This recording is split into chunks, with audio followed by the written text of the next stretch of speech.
rolling. Hello, everyone. Welcome back to Virtue Signal, the podcast about how to be moral in amoral times. I am here with Andre Kello Hey. and Taylor Meanswell. Hi there. And we're joined by a special guest, James Frankie Thomas, the novelist, who is here to chat with us about Daryl, the novel Hi by guys, Jackie I'm so S. excited to be here. This is a book that is a kind of sequel to a book that we already talked about on the podcast, Dennis Cooper's The Sluts. I would consider it not so much a sequel as like a tie-in. Like, we know when Stephen King writes those like 100-page like little novellas that are in the world of like the Dark Tower. You know what I mean? It's like one of those. That's how I saw Is it not fan fiction? I mean, we'll get into that. But why don't we talk about the people here? Yeah. Well, James, I'm really excited to talk to you because you are a novelist and a teacher of novels, I assume, and writing. And I'd love to know what you think about this book in terms of its generic conventions. What kind of a novel is it? What do you think its relationship is to the sort of transgressive literature that The Sluts, for example, occupies as a trajectory? And just sort of, I don't know, generally your thoughts. I know you're enthusiastic about it. I am too. I want to say that I have enormous affection for Daryl as a character. I find him very charming and sweet, and I like get upset when people are mean to him. But I mean, he's also very frustrating and complicated. So I'd love to hear what you have to say. Oh, thank you. You know, this is such a great question to start off on. So I have loved Daryl for years now, I think just about since it came out, and I've actually taught it twice. Most recently, I taught it at the Iowa Writers Workshop this past semester when I was teaching a seminar on embodiment in fiction.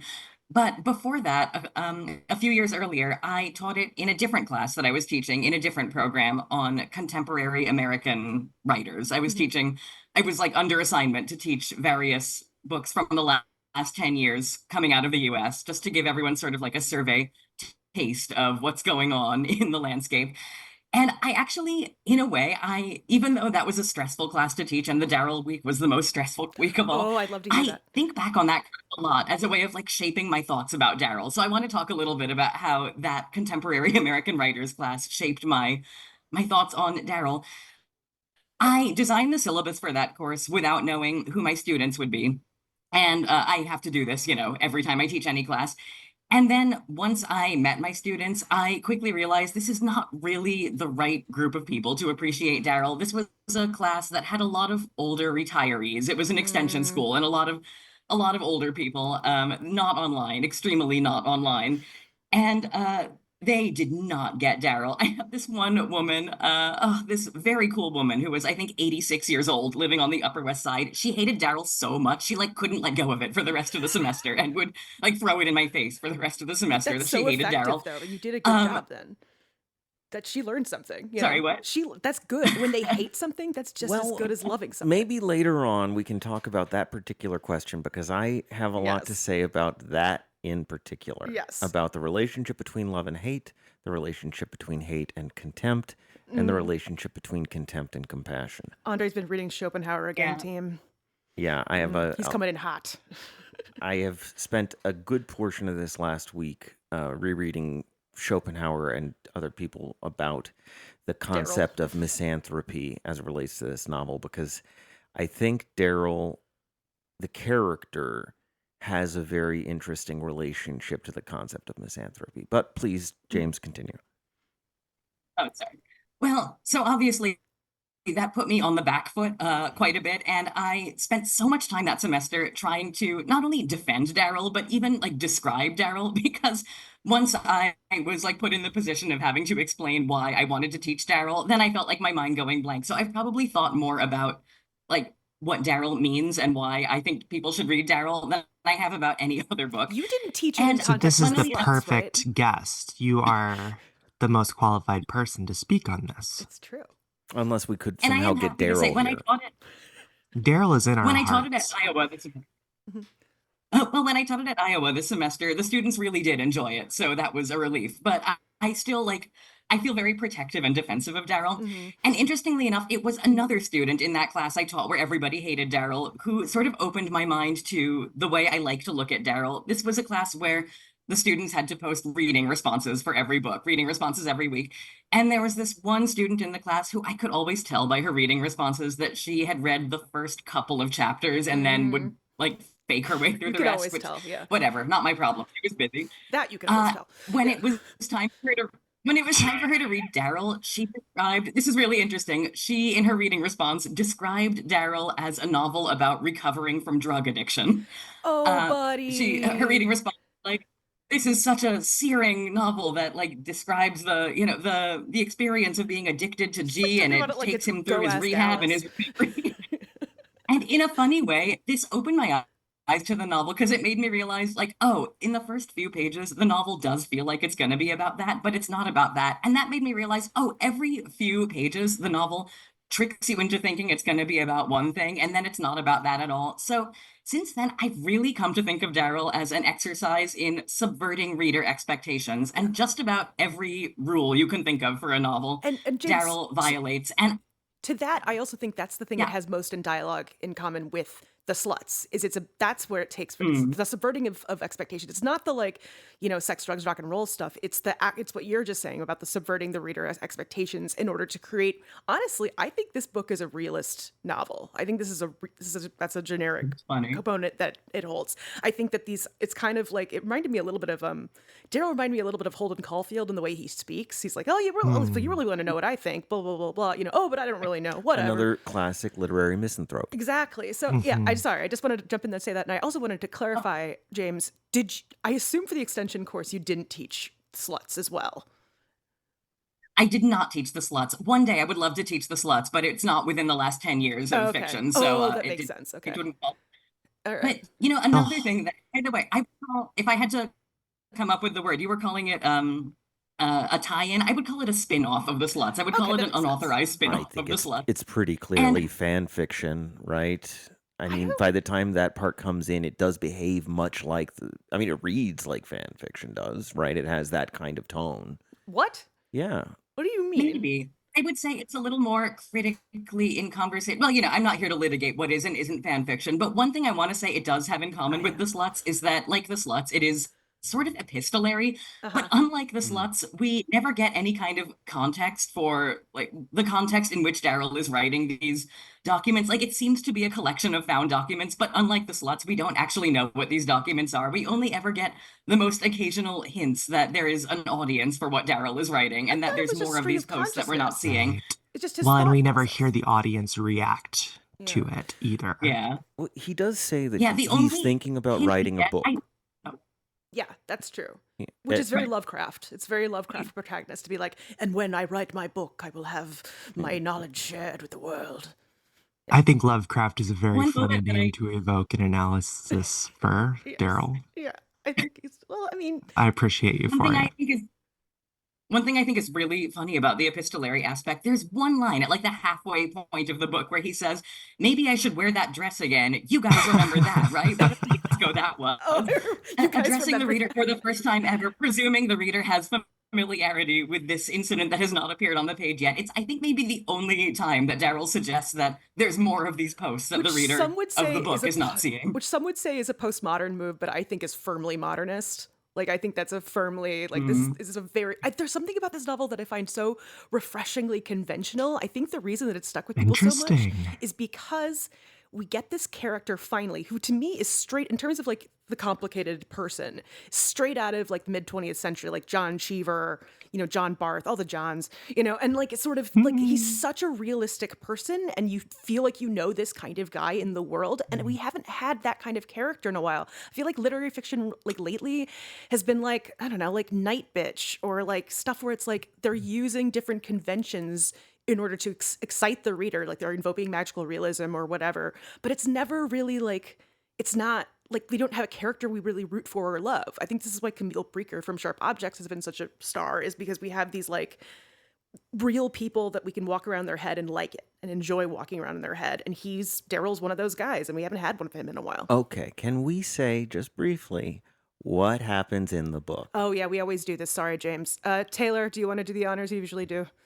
Well, this is a series, and I'll admit I I did find myself asking, like, what the fuck is going on a couple of times, but it appears to be a series of recounting and like personal anecdotes, journal entries about Daryl's wife sleeping with other people, about Daryl, excuse me, being the cuck. I don't mean that as a slur. They mention that in the book. Cuck rights, except not. He it's a series of Daryl's wife getting fucked and Daryl's perspective, mostly about himself. Like I feel like this is primarily a book about Daryl.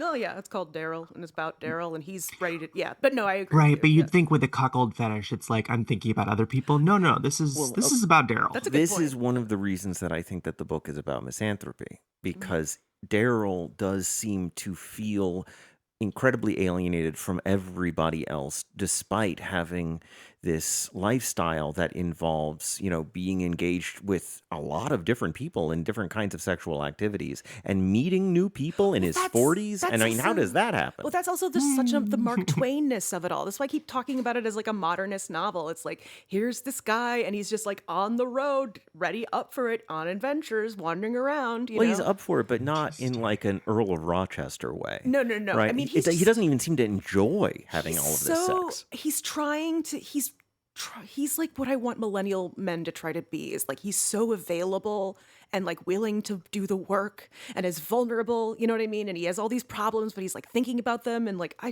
love Daryl. Now, in addition to the whole like travelogue into the life of somebody in the life, there is also plot that occurs in the book Yes. where Daryl meets a guy named Clive. Which is clearly a reference to Clive Barker because they talk about it in context of the Cenobites. And this person also is potentially the person who murdered Brad in The Slugs. Yes. Spoiler. Oh, I think I missed that tie-in. Yeah. Okay. Yeah. And Okay. then at a certain point, the relationship that Daryl has to his friend Bill moves from being Bill fucking Daryl's wife to a loving romantic relationship at the very end of the book. Mhm. And this possibly results in Bill saving Daryl from Clive when Clive attempts to poison and murder Daryl. I love this book so much. After Daryl threatens to reveal that Clive intentionally may be paralyzed Moonbeam, who is the boyfriend of Satori, who is a nice woman that he met in a poly group Yeah. in a different part of the state. Yeah. And that's more or less the things that occur. Oh, it's also fun. This is also an Oregon novel. Listener, I which just want love. to chime in real quick, listener. I practice ethically neutral non-monogamy. I just want to tell you that poly group on the other side of the state will not save you. So true. Words They of wisdom. they definitely didn't come across as being like an overall positive effect on Daryl's life. No. It's like, do you guys, James and Taylor, as token queer people, do you think like this is a reasonable satire of that kind of community? You mean of the poly community? Of You're like thinking poly about like and, the of like subject area poly and Moonbeam queer community. characters? Yeah, yeah, yeah. I want Taylor to answer this one first. I have to chew over my thoughts on this. I do think that I see Daryl as a person who's like going from situation to situation and being like, do I really like this?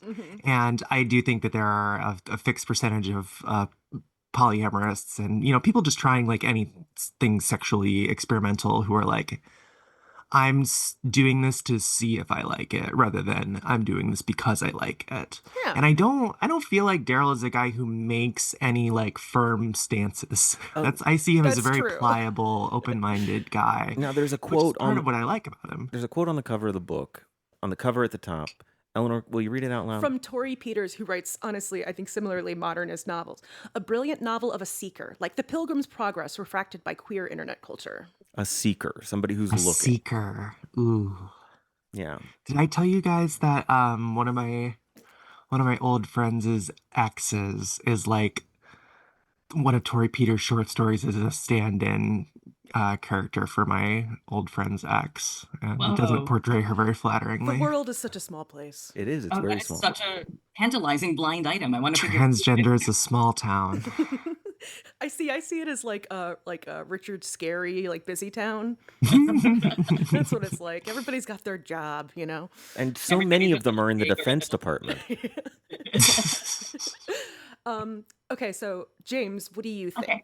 So I've thought about this question a lot actually, and I am less interested in the way Daryl satirizes other people and subcultures, and much more interested in the way that Daryl constantly obsessing over his cuckold identity and trying to unpack his cuckold identity and what it means to him.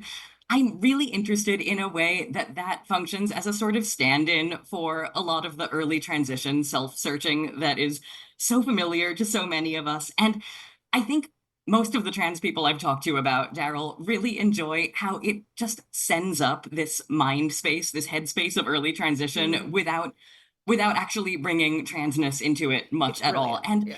I think one of the ways I like to read Daryl, one of the ways I describe it as a novel is this is a novel about a guy who doesn't understand what kind of story he's in. And if Hmm. you don't even have to read between the lines to see that he has a friend who is a murderer, and he's sort of aware of this and he brings it up regularly, but just when it seems like he is about to like sit with the implications of his friend being a murderer, he goes back to theorizing about cuckold identity and what it means to him. And there's something so sweetly, poignantly funny and familiar about Mhm. this guy who is in a moment in his life when all he can see is his own identity and all he can do is obsess over and like theorize about his identity in the abstract. And he's so preoccupied with these big abstractions that he literally cannot see or be present with the material concrete murderer in his life. Yeah. It There's just a feels like such a useful allegory to me. it's more or less, in my opinion, the thing that makes it so different from the Dennis Cooper is that you have this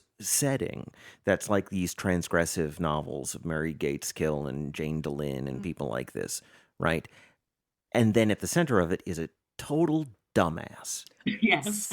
It's like if Dumb and Dumber were written by Kathy Mhm. Acker. Yeah. Which is a blast, you Yeah, know. I and love it. What it sort of makes me feel like is like if there were a Treehouse of Horror Simpsons episode that was about like Hellraiser. Well, to me, the thing that I think it's like if I were to pick an object that best like epitomizes Virtue Signal, like exemplifies what our show is, I would pick Daryl. Because Oh, it's wow. about this pairing of like really complicated interiority, but with this like openness and light and Mhm. silliness. And like I think that's what Virtue Signal is, and I think that's what Daryl is. So I don't You've know. got Yeah, Eleanor, you've really got me thinking about how pretty much the very first thing we learn about Daryl in the very first chapter is that he always signs off his letters with sincerely. Daryl does everything sincerely. Yes, he Mhm. does. He's up, yeah, and that's also a twist from the Sluts, where everyone is like constantly manipulating everybody all the time. But it also Right, points at the right. impossibility of love. Mm, You know, I Daryl also, struggles enormously throughout the book with the problem of what is love. hmm Baby, don't hurt me. Yes. And how he can have it and how he can do it. hmm This is a seemingly impossible task for him for most of the book. Right. Do you get the impression that he feels like whatever his idea of normal is, whatever he's striving to be, is like an impossible thing for him to attain? Yeah, I also like the way they dealt with the wealth aspect. So he has like so Daryl's a character has inherited family wealth that is dwindling, but he has it. And I think it works as a plot convention because it's way easier for him to do the things that he does if he has money. You know what I mean? It just makes the plot easier. But I also think I think that Jackie S does thematize it a little bit in the sense that maybe there's a way in which having that money available to him whenever he wants it is sort of stymieing him from exploring his full potential that you can only really get when you're like at sort of the limits of life. You know what I mean? Hmm. I don't know. That was something I thought that about. does make it significant because he loses all his money at Yeah. the end, right? Yeah. So that does sort of support what you're saying, that he Well, needs to lose his money to become a person. yeah. In that way, there is a relationship to other like sort of 20th century stories about the decadent rich who, you know, like vile bodies or I like love vile bodies. yeah. or The Damned, Mm-hmm. right? The poster right behind you. Yeah. Like there are all these stories about these people who are kind of adrift because the material questions have been answered, Well, and they don't have the spiritual interiority to have a purpose in their life. And you know, in the way that Daryl is like looking for sexual satisfaction and looking for love, Daryl is also looking for like meaning in the universe. well, he's looking for sexual satisfaction in to the extent that he's also looking to satisfy. He's seeking his identity through satisfying others, I think. Or he believes that he's like this giving guy. All right, so this is something. Okay, so the reason I wanted to bring up Schopenhauer and misanthropy and all of these affects, Mm-hmm. right, is because Daryl complains enormously about loneliness Mm-hmm. and attempts suicide. Mm-hmm. And from a philosophical perspective, this puts him in a category with a lot of other philosophers who, uh, complained in their personal writing about feeling lonely. Schopenhauer did, and also,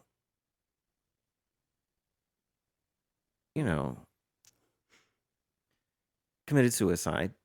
Right? Schopenhauer didn't commit suicide, but a lot of philosophers commit suicide, Mm-hmm. and when they do that, they are answering negatively the Albert Camus question, Mm-hmm. right? Myth of Sisyphus, like, is it worth it to be alive?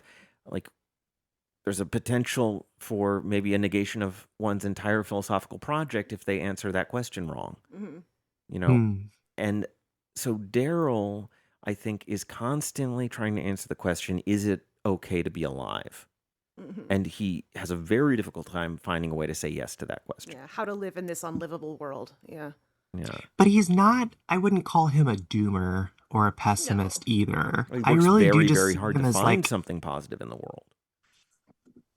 he does. He does. Ultimately, though, I don't feel like he ever really takes a stance on anything. And so even No, if he yeah. found something positive, would it be positive for him? Yeah. Well, okay, so when Schopenhauer talks about like the way he feels about humanity, right?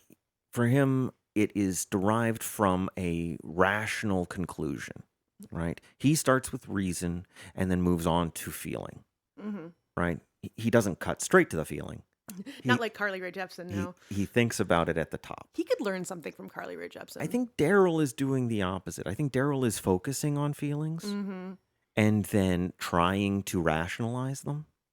And then, when his feelings change because his life changes, it changes how he reasons. Which is exactly the opposite of Clive Barker. I just love how he's so not Daryl. Daryl's not.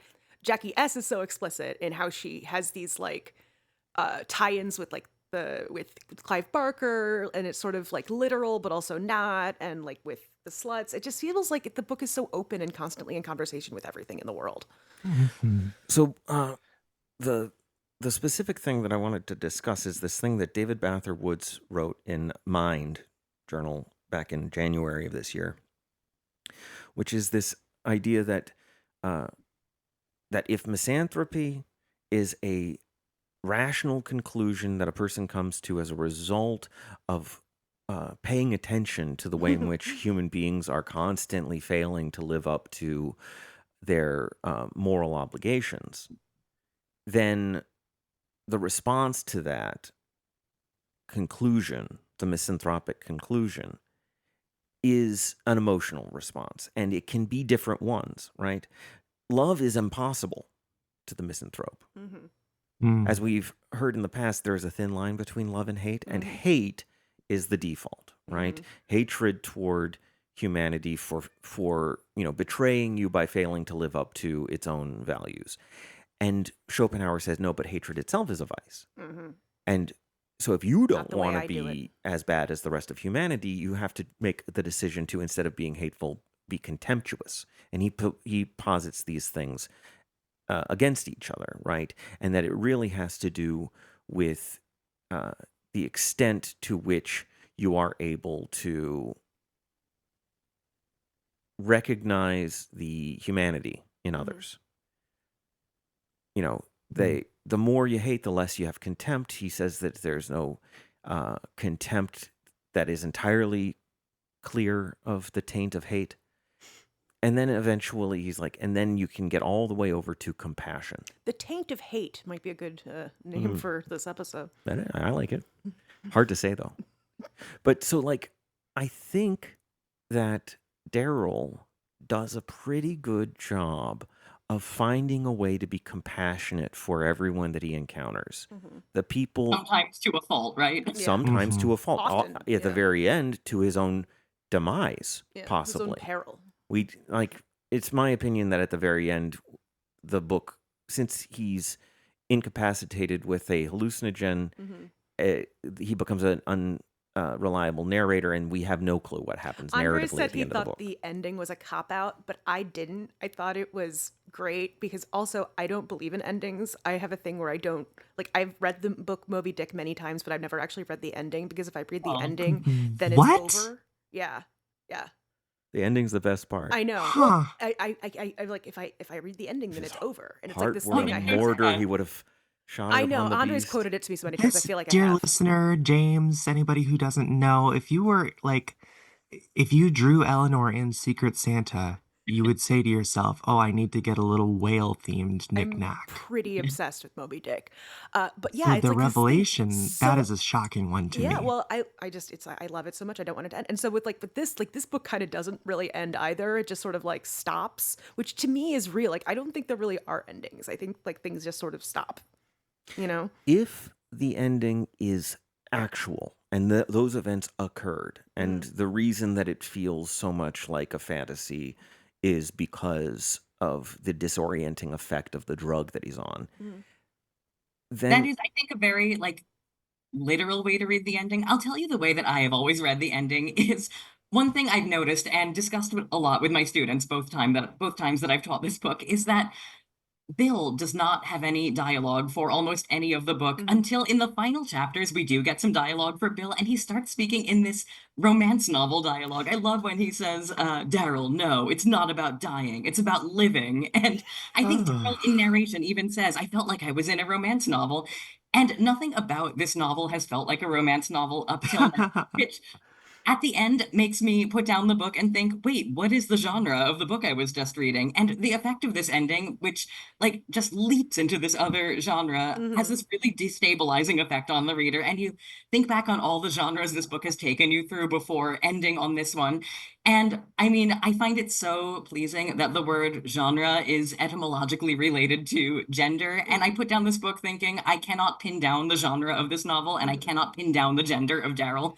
I think it really succeeds at being just a completely unpin downable reading But experience not in in like much this the way real people are Deridian unpin way. downable. But not in like a Deridian, like you want to bang your head against the wall way. In this like playful, fun, like Gentle, sincere. isn't it like yeah, I don't know what like my identity like Beryl's like I don't know what my identity is, and that's me being honest. Like it's this commitment to authenticity that is just so I think is also why the novel has been such a fan favorite because of this. It's like this light in a dark world of sincerity and vulnerability. Yeah, Yes. as much as it is satirizing the experience of being so preoccupied and solipsistic Yeah. and searching for your identity, it also really respects how necessary this Yeah. process is. Yeah, I agree. I don't. What did you, I like the part? What was the name of the woman? Is it Una? Not Una. Oh, Utun. Uthun, Utun. Uthun. I loved her. I loved his relationship with her. I don't know anything about the Pacific Northwest, but I feel like I kind of got it. You know, like I sort of understood what they were sort of into. In terms of like the community I've heard out there. I don't know. I've never been to Oregon. I don't know. I mean, would you consider this like regional fiction? Although Uthun Ooh. lives in Reno, remember? What'd you say? Uthun lives in Reno. Oh, I forgot that. She does live in Reno. Never mind. Yeah, Sorry. the house is in where all of The people are always fighting and everything. the trans lesbians all live together in a big house. Yeah, and they like hate each other but love each other. Yeah, I thought that part was They're fun. always calling each other out. Yeah. Everyone's always processing some trauma. Yeah. And that was one of the elements that to me felt like it was, finding the edges of the transgressive novel format as a genre was like, does it still work if I put this ridiculous nonsense in it? Does it still, like, how funny can I be in the context of what this story is trying to do? Mm-hmm. And, you know, continue on with the incredibly high stakes like this over and over again is a question of life and death, Well, right? because the humor of the novel is not actually transgressive. The transgressive aspects of the novel are, as James pointed out, in terms of its genre transgression and stuff like that. The humor of it is It's actually very internet it's humor. pretty lowbrow Yeah. humor, which I Yeah. really like. I like that pairing a lot. It is also, I think, a little bit weird to see how, like, things like, 4chan and Twitter have become, just normal parts of life that are evident in literature. Mm-hmm. Like you read a 19th century novel and somebody's like, getting in a hot air balloon, and they're like, "Yeah, that's what we're up to these days." And Mm-hmm. this this sort of internet culture, I think, more or less behaves as though it can't be seen, Mm-hmm. right? Like it is entirely, artificial and subcultural and underground, and therefore, like, there are only a handful of a small in group who are even part of this thing. And then you start to see in the culture, oh no, actually, it's like everybody under the age of 40. No, this is the thing actually about Twitter is that like whenever I've gone viral, I've never once in my life intended to go viral or have people. I tweet and I act like I'm talking to the people who I follow and who follow me, and then I'll note, and then it'll get picked up, and it'll become this thing, and I'm like, oh shit, I was being private in public again. And fuck, it's like, and I think that's sort of key to internet culture is that like in order for a meme or something to go viral to succeed, it has to come from something organic and earnest to begin with, and then it sort of extrapolates and Well, snowballs. and in that way, it is like a sequel to The Sluts, because The Sluts documents this 2004 Mm-hmm. internet. Yeah. And this is much more of and it's explicit, a 2016, Mm-hmm. 2017 Mm-hmm. version of the world in which we live. So it's more than a decade after the original book. Mm-hmm.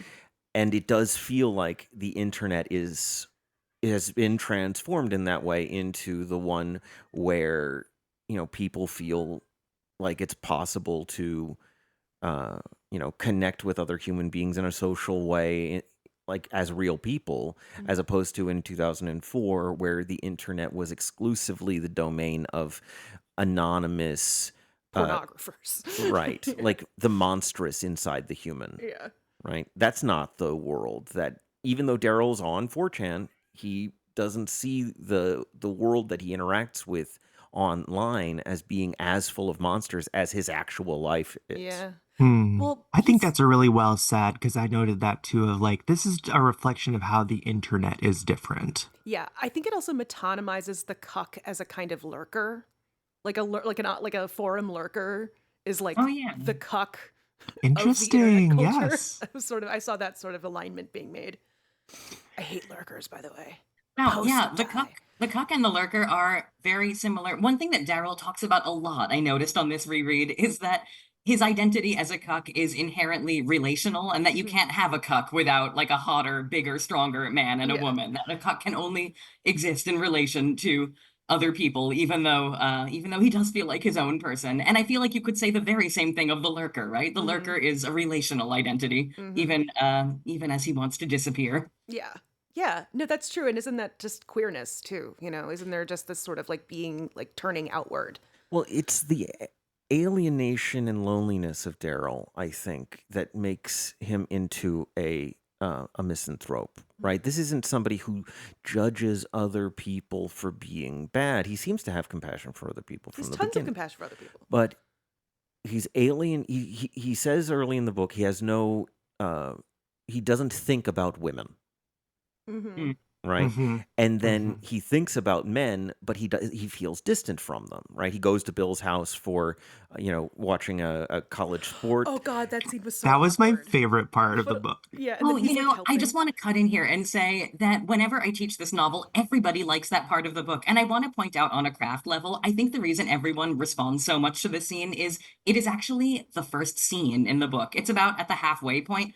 the first half of the book is narrated entirely in summary with no dialogue and nothing happened in real time. And that basketball Mm. watching scene is the first real time scene with dialogue that we get. And the novel really comes alive in that moment. And I've always thought it was such an interesting decision to withhold the first scene for the halfway point. Yeah, Well, I you know, Well, and it's almost as though that scene validates that Daryl is who we think he is, right. that Mhm. he is the person that's been We just had established up his to word then. for it up until then.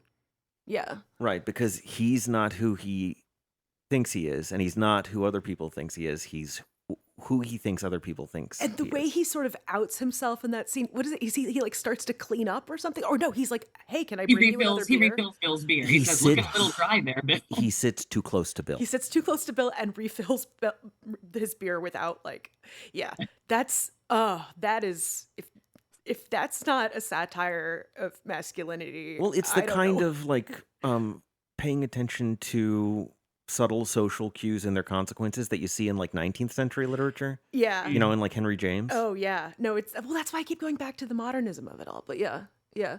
Yeah. And it's one of those things we can really only get in Comedy scene. man. So it just feels so vivid in that moment to have time passing the way it passes in real life with dialogue and actually seeing in real time Daryl interacting with other people. Yeah, I love that. There's a thing in I guess mathematics and physics, like the idea that there's if you have a table and it has legs, then on any given surface you ought to be able, no matter how the legs are configured, you ought to be able to rotate it so that it's stable. Hmm.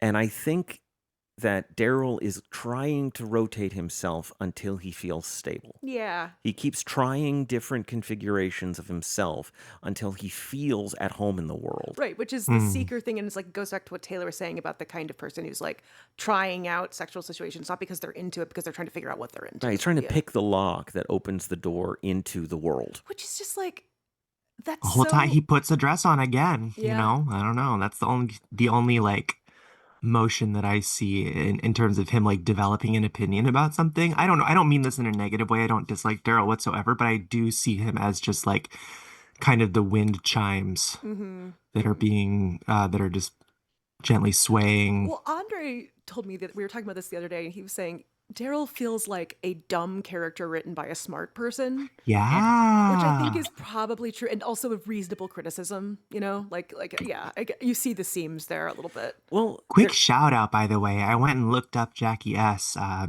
She's off Twitter right now, but I found her Blue Sky. One of a handful of like good Blue Sky users. Oh, good Shout to out. know. Blue Sky is intolerable. I can't. well, for You now, know, it'll be fine in the future. if you don't want to go to Blue Sky, Jackie S has a wonderful newsletter that I subscribe to. She's such a genius. She's just such a brilliant, thoughtful, academic, scholarly, well-read person. And you can subscribe, I think, to her newsletter. So I I'm will do plugging that. it here. Yeah, thank you. Yeah. But I actually would be curious to ask, what is the quality of Daryl that makes him feel dumb to you? Because I agree, and yet he's always thinking. I He's a know. very thoughtful, intellectual character. So I think it's kind of funny to consider what is it about his constant thoughts that feel so dumb to the reader? Because they're so limited by his exact frame of reference. He seems like he's interested in exploring, right? He's interested in learning new things about himself and about other people, but it's like he doesn't know what he doesn't know. You know what I mean? And it seems like Hmm. that's sort of, which sounds like a nothing thing to say, but like I don't know, he just seems a little myopic to me as much as he wants to be adventurous and is like noble in that goal. He's just a little bit like okay, he's just not that creative, you know? Well, and I think like mere openness is not in itself a position It's a or a start, but preference yeah, I or a agree. goal, Yeah. right? I have a goal of being open-minded. What the fuck are you talking about? It depends on the context that you're in and the Yeah. input that you're receiving, right? Yeah. And then there's also, I mean, we just talked about it, but like the standout scene in the book for me is him like basically humiliating himself to like prostrate to this man, and it's like there at one point I'll admit I did not follow the changes of setting as well as I should have, because I didn't take Daryl too seriously as a reader, so when I just didn't understand something I was just like, oh yeah, because he's weird, that's why I don't understand that. um That's actually reasonable. but that scene where he's like cucking himself by like getting this guy beers, and all the other male friends are like looking at him funny and stuff like that. I see that as like he is a he's looking for a big dog. He's looking for a big Hmm. dog in life. Yeah. Yeah. That was very 19th And century. maybe that's what I mean by dumb, just sort of like looking for somebody to tell him what to do as Right, opposed to maybe having we as a. readers are like codifying the concept of like weakness or like wanting to be dominated as a kind of stupidity when maybe we're wrong to think that. Yeah, that could be me Well, being there No, problematic. that could there be are me little too. clues to him being dumb, like making a half-assed reference and not knowing where it comes from, and Mm. like expecting somebody to behave a certain way and not knowing, like not being able to predict the consequences of his own behavior. Which And he then tried to ascribe to borderline personality disorder at some I point. caught that. He's I caught constantly that. trying to find some sort of because he sees the world, the internet world, is about systems and identification. It's like oh, ADHD, blah blah blah blah, and all the. And he's like, okay, how do I fit within this labyrinth of identities? So he's trying everything on. I want to say one of my favorite laugh moments in the novel is when he's talking to another character who recommends the ethical slut. And so Daryl says, you should read the Marquis de Sade. And the other character says, oh, I think the Marquis de Sade is really mean. And in narration, Daryl says, yeah, I thought so too. I just wanted to seem like I'd read something. Oh, So Daryl. good. I guess I feel so much affection for Daryl because he's dumb in the same ways that I am dumb, but he's really open about it, and he Yeah, just makes me feel like it's okay to be a little dumb he's There the sometimes. is perfect not a student. bit of shame in this cuck. No, Yeah. he's the perfect student. Well, except for like the normal, like the kind that's hot for him, like, yeah, yeah, He has nothing but epistemic humility. He has yeah, just so much humility about what he doesn't know, and yeah, he diffuses a lot of really hot button issues by coming at it with this so open-minded his brain falls out yeah, attitude of, well, I guess I don't know anything about that. It's not my problem. The world is so big. Wow. yeah. Wow, yeah, wow. Such a, Wow. yeah. which makes him a kind of a Candide, I guess, right? That's what, Yeah, yeah. he's You a see, real yeah, Candide. Oh my God, he's a yeah. sexual Candide. Oh my gosh. Okay, The so importance of being earnest while your wife is getting fucked. Mm. absolutely. Um, okay, well, what else do you think? Like, so James, like you yourself are a novelist, correct? I am, yes. What is did you find like what do you find like interesting is sort of like do you when you write a novel do you think about how your novel is going to function in relationship to other novels, or is it just sort of like a really like internal process, or like what is your general attitude in like how you construct a story? Where do Um, you get your ideas from? no, it's a Fuck great you, I'm just question, kidding. Taylor. I'm and just kidding. that's of course, I think about all that that's heady not what I stuff. Like, fuck I do think about all that heady stuff, like what are the themes and how will it function in dialogue with other novels. But the truth is, I'm not sure that those thoughts actually help me in the writing process. you. I'm in the middle of writing something right now, so every moment that I'm not writing, I'm having the thoughts that Eleanor just mentioned, but I don't know that those thoughts are much more than fantasies, Mm-hmm. fantasies about who I want to be and what kind of author I want to be. They're full of ego, and Mm-hmm. then when I actually sit down at the computer, Mm. none of those big thoughts help me put words on the page. So Yeah. putting words on the page just uses a very different part of my brain, and it's a part of my brain where I do have to relinquish ego. And I admire one of the things I admire about Daryl, to bring it back to Daryl, is like all of the things I put so much pressure on myself to do when I am writing a novel, like, oh, let's set up the scene. Let's make sure the reader knows what the room looks like. Let's give backstories to all these characters. Jackie S. gives herself permission to not care about any of those trappings of creating a fictional world. And somehow the novel feels incredibly real to me. And I'm furious. I wish I could do this. And I don't know Mm-hmm. what her trick is for doing this. Mm. Well, that element of it felt kind of epic theater, a little Brecht to me, Mm-hmm. right? Like the whole thing sort of could be done as a monologue on a stage, Yeah. For sure. Yeah. Yeah. and I'd love that actually. That'd be a great idea. Wait, yes. the individual parts are so short, the chapters are so incredibly short. Some of them are as short as a single You should page. do like a swimming. There should be like a swimming to Cambodia thing of Daryl. Yes. That would be A awesome. one-man show, That one would, person show. yeah. The incredibly short nature of each individual part does make it feel more like internet posts. I also think it could be like an Oh Mary situation where like anybody could play Daryl. Ooh, Anybody. yes. Like Titus Burgess. Well, other than that, Daryl, how was the play? Exactly. Yeah, no, you could do a kind of vagina monologues where you have Daryl up there And it's like talking. BB Newworth as Daryl. Yeah, just bring different people up. I would be. Yeah. Anyway, free idea theater. Yeah, Jordan Peele, you need a comeback idea. And We got you. we are comparing it to theater, but I believe Jackie S is also a poet. So maybe poetry is another lens through which we can look at this. Oh, can you say more about that? Well, poetry doesn't concern itself with the trappings of, what room does this take place in, and what does the room look Right. like, and how do all Yeah. these people know each other, and where did they go to school, and what did their parents do for a living? I Hmm. mean, some of that does eventually incidentally come up in Daryl, but that doesn't seem to be the way The Jackie S driver. is Yeah. approaching. She's approaching it as like individual little posts and vignettes and moments. I will say, because I have my finger marking this page actually, that on this reread, I was most struck by a philosophical statement that Daryl makes on page 140 when he says, subjective time is sort of false, and what appears to be a sequence of moments isn't that at all. When we think we're really remembering. What gets called experience is something assembled in retrospect, and that there are really no true moments. And I feel like in my own writing, I am always trying to create a moment. And maybe what astonishes me about Daryl is that it is kind of written from the proposition of there are no true moments. Well, because it's a guy who lives in the moment.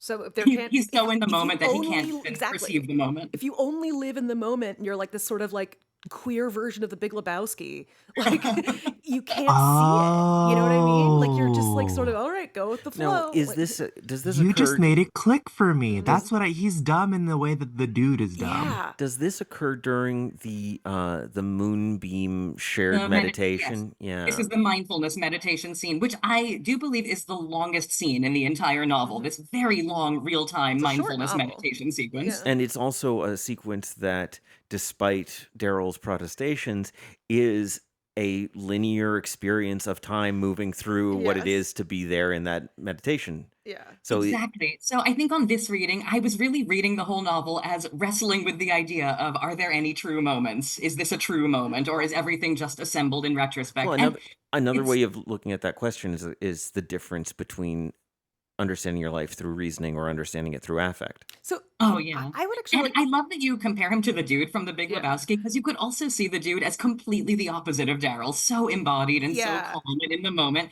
And in one way, Daryl is that, but in another way, Daryl lives completely in his head and is so neurotic and worried all the time. I Yeah, want I to. see Daryl standing there with like a bathrobe and a half gallon of milk in his hand. I, And yet he doesn't know that's who he is. In his head, he's just so worried and anxious and trying to find himself.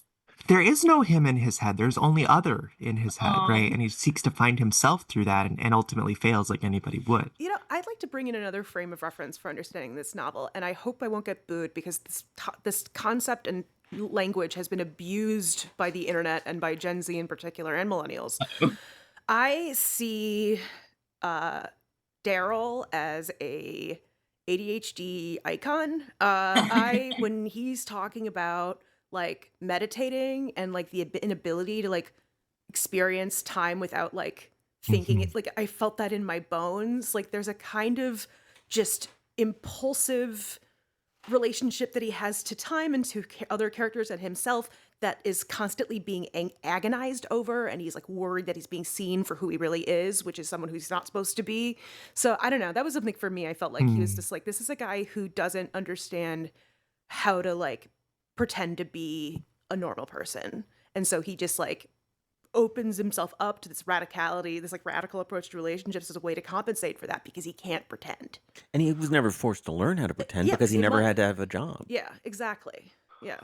We should be, as the reader, we should feel a lot of gratitude that nobody had ever exposed Daryl to the term neurospicy. Oh oh my God. God, can you imagine? That would have been a shortcut through a lot of what he's trying to get through, and it would have ruined it. Well, if Yeah. he survives the ending because he was actually rescued, then he has a decade to experience all of the beauty of all the dumb things people on the internet say. Yeah. Oh God. Yeah, I just wanted to bring that up, not as a mitigating point, like, oh, it's not actually about these other things, but just as an element within the internet element of the novel, I think. Yeah, I guess one of the big internet elements of this novel is this is a novel that is highly aware of how the internet offers so many different possible like lenses and categories and identity labels for people who are already seeking an explanation for themselves. Hmm. Seeking an explanation for yourself. Yeah, that's Mm. what the Bildungsroman kind of is, right? In a way, this is kind of a Bildungsroman, right? Yeah, I think so. Well, And the Bildungsroman is a very old genre, but what makes Yes. this one feel very internet is, I think Eleanor, you use the word shortcut to describe how like the internet neuro, or maybe someone else used the internet neurospicy label Taylor to did, yeah. shortcut the process of self-searching. And Daryl goes on the internet and finds shortcut after shortcut after shortcut. It's like a novel of shortcuts to understanding oneself. Yes.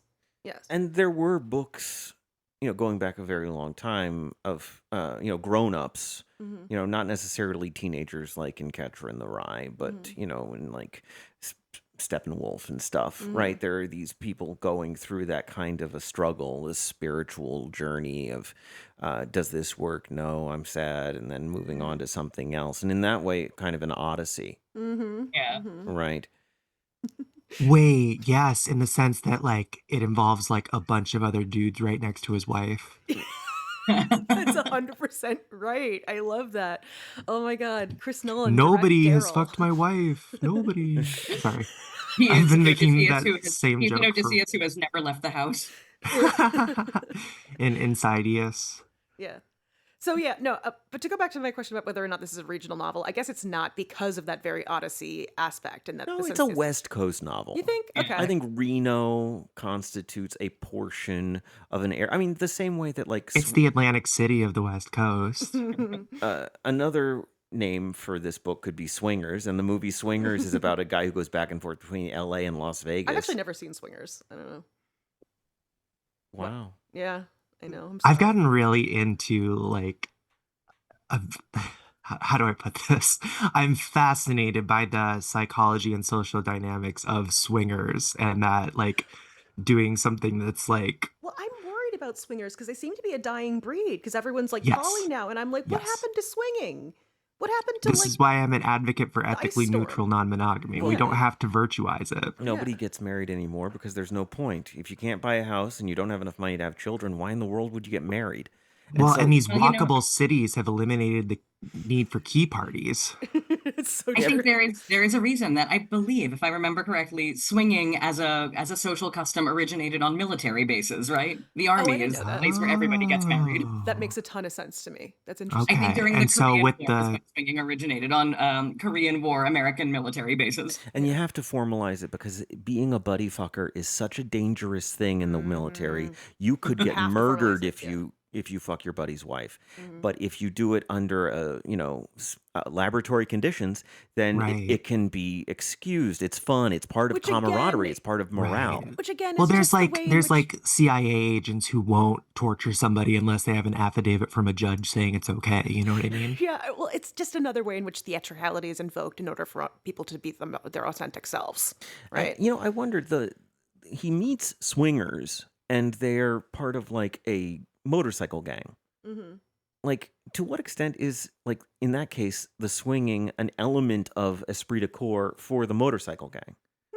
Right? Something that builds social Camaraderie, bonds yeah. between people, Yeah. right? Because that seems to be something that, that's what Daryl is chasing, right? Is social bonds. Yeah. And that's the thing that he can't get no matter how much swinging he does. Mm-hmm. Or if you call what he's doing swinging. Yeah. Yeah.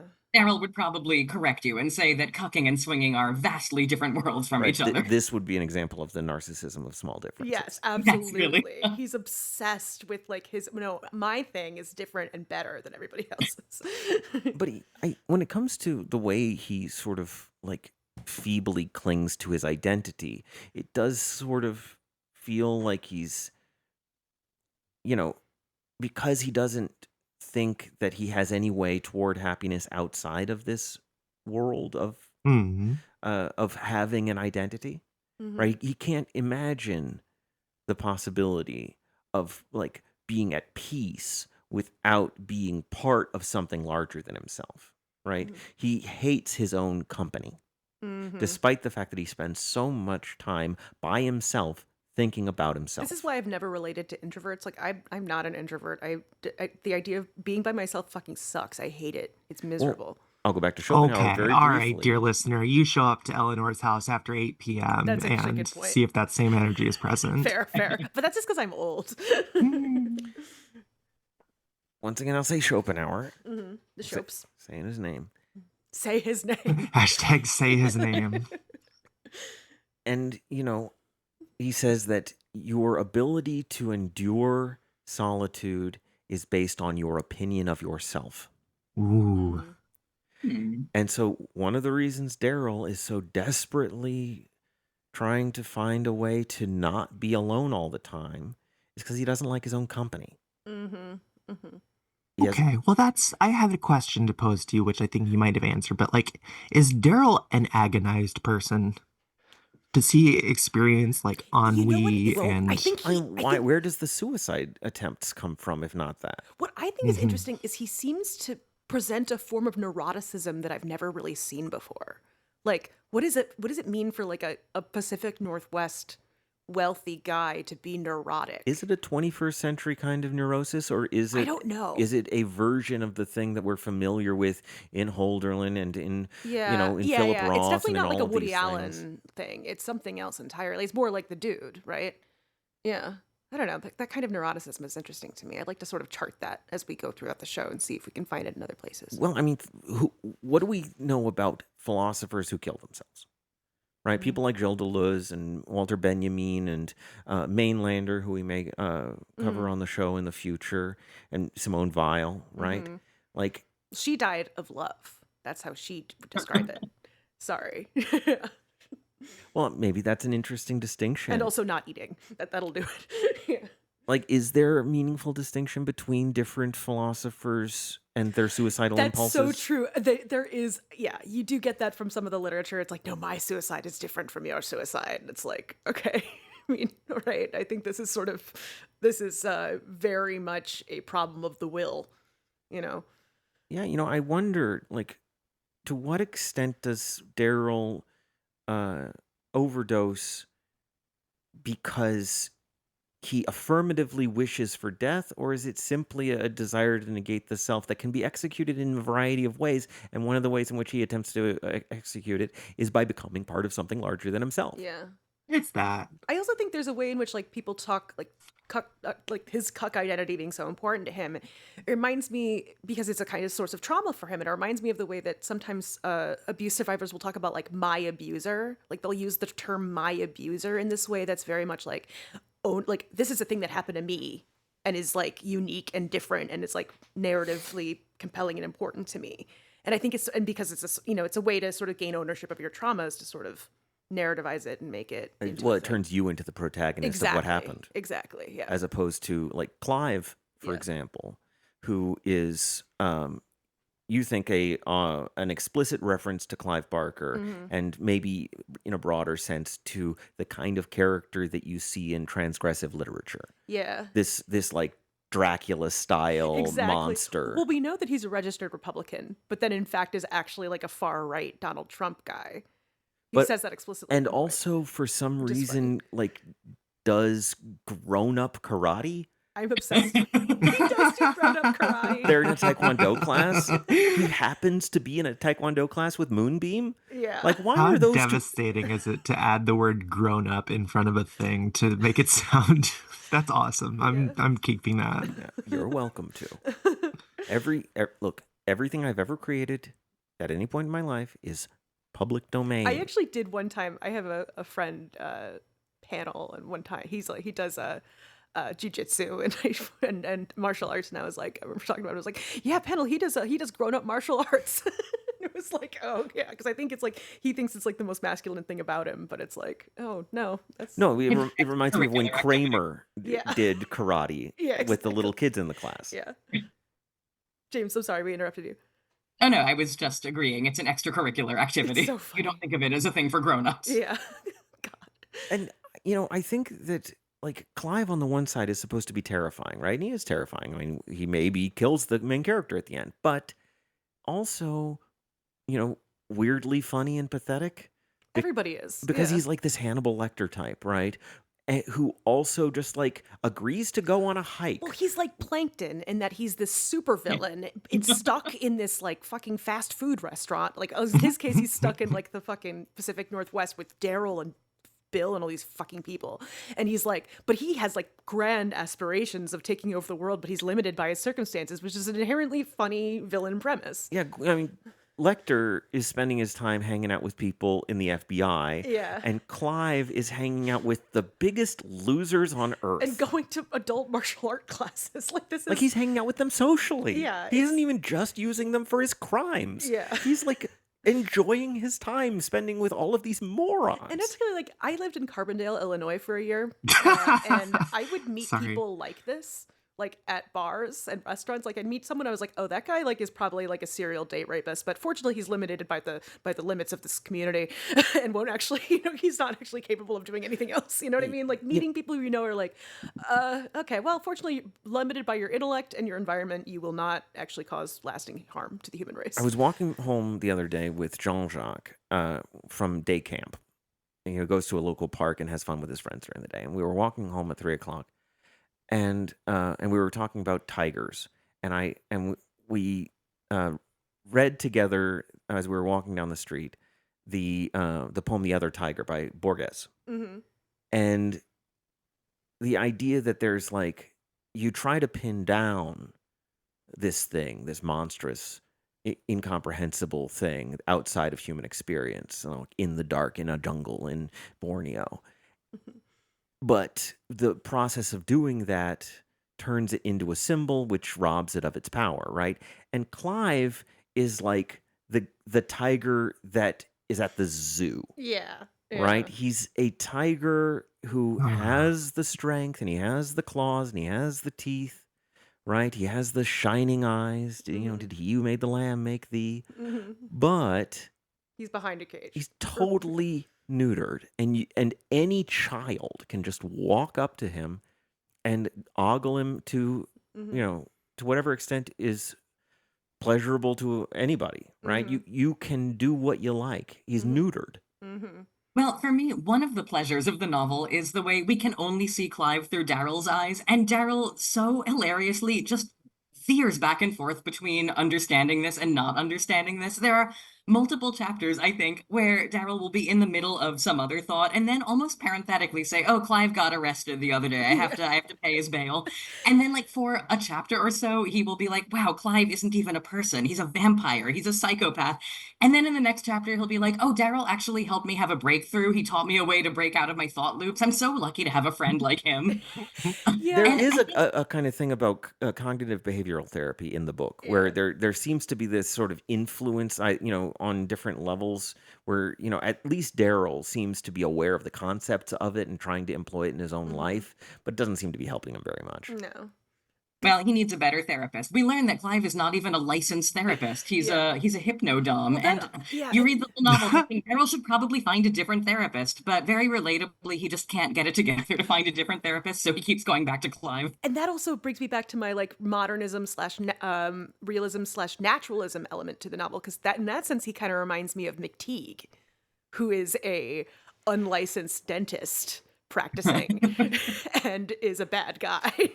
Yeah, so I really enjoyed the sort of play with, because that's such a thing, like my mother practiced therapy for a long time, after she just never bothered to renew her license, and it was just happened, she just kept doing it, so that was actually a really realistic aspect of the novel, I thought. Well, I mean, you don't need to be licensed to do sex work, That's true.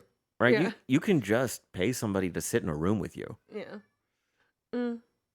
I guess it would be a good idea for therapists to be licensed, but it's not exactly Well, mandatory. Taylor's wife is currently in process of becoming a tattoo artist, and apparently you don't have to do anything other than just apprenticeship. Like, you don't have to like you're using needles, right? And it's using like needles that You don't need to get certified in any way. right. Isn't that what you said, Taylor? No, in New York State you do, but not in Illinois.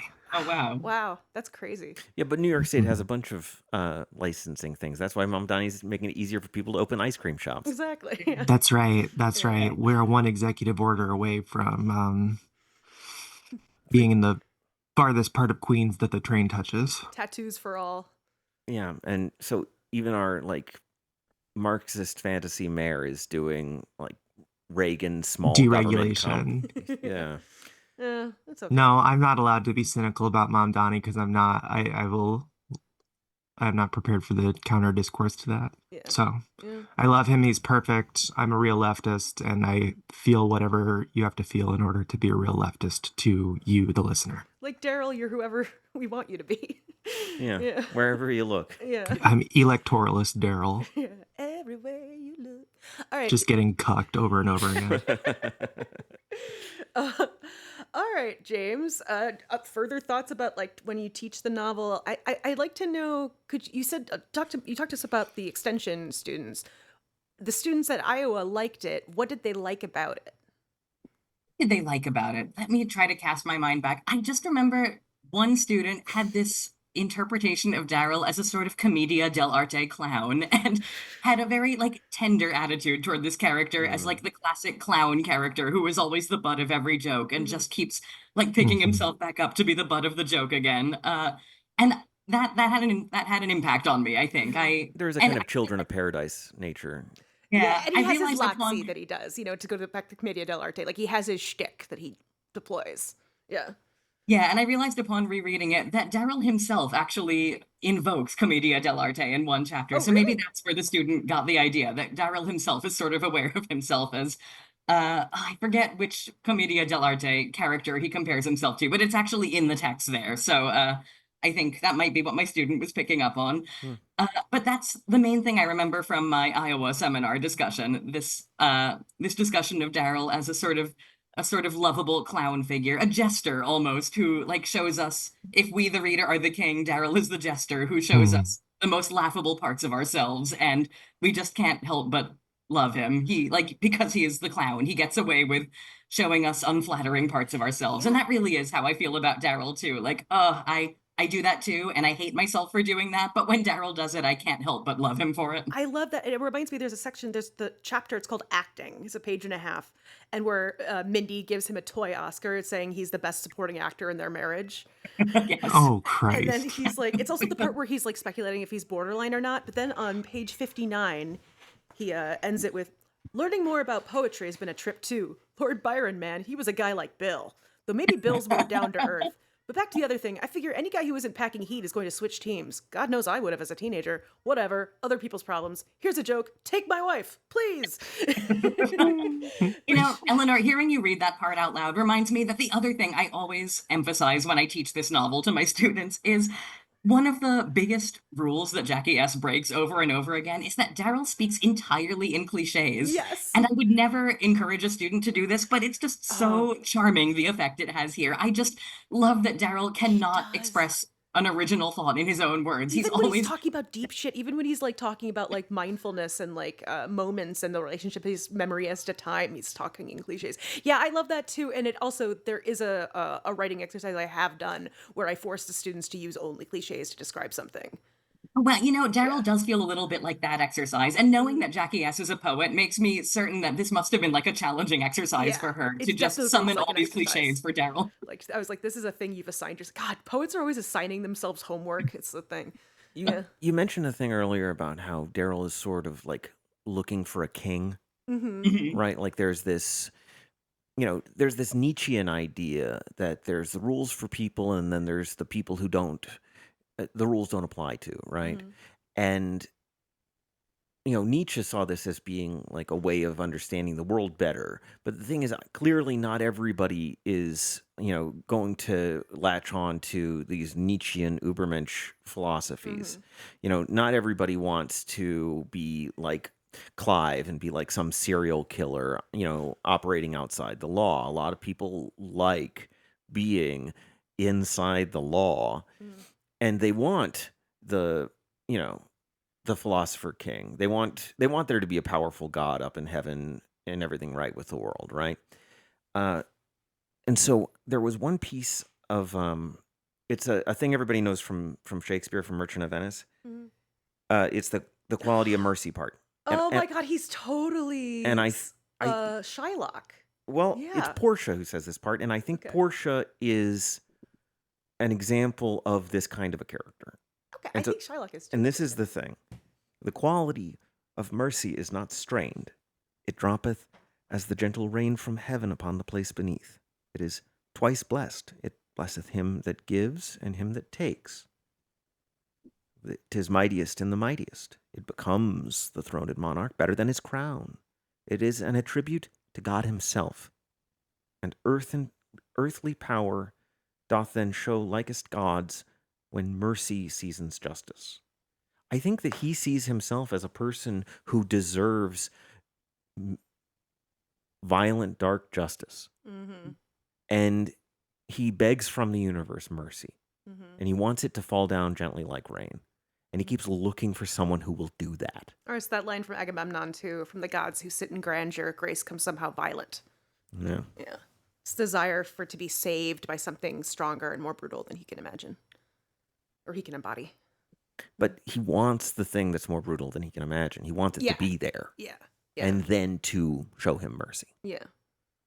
Yeah. I think that's right. Yeah, this is a novel very concerned with morality, I believe. Well, where do you place Daryl on the spectrum of morality and virtue? Well, I think he's a perfect sort of foil to just sort of he's like a straight man, it's like, which is kind of hilarious because that's like they use like Jackie S uses the figure of the straight man to sort of problematize what that even means. You know what I mean? And like it's about power, which is really interesting. So I think in terms of morality, I think it's concerned with power. It's concerned with social mores, and it's a comedy of manners. And I think that can be a sort of low culture type of thing that can say a lot more about our life and world and conventions than something maybe even Hegel could do. You know, I think there's something about this novel I find really gripping and compelling and illustrative and instructive in ways that some of the theory we've read for this show hasn't been. Yeah. We should wrap up. James, do you have anything else you would like to plug? Oh, at this point, no. I am between projects and, I will keep you posted. Okay, cool. Thank you so much. Oh, Taylor, your comedy show next week? Dear listener, please come attend my comedy show that is very reasonably timed at less than an hour and a half long. I'll be there. On August 12th, Wednesday, at 1632 North Milwaukee Avenue. That's Sheep Cult Comics here in Chicago at 7 p.m. It is free. And it's right in the heart of Wicker Park. Next week, we will be talking with Kate Terry about the show Widow's Bay and Powers of Horror by Kristeva.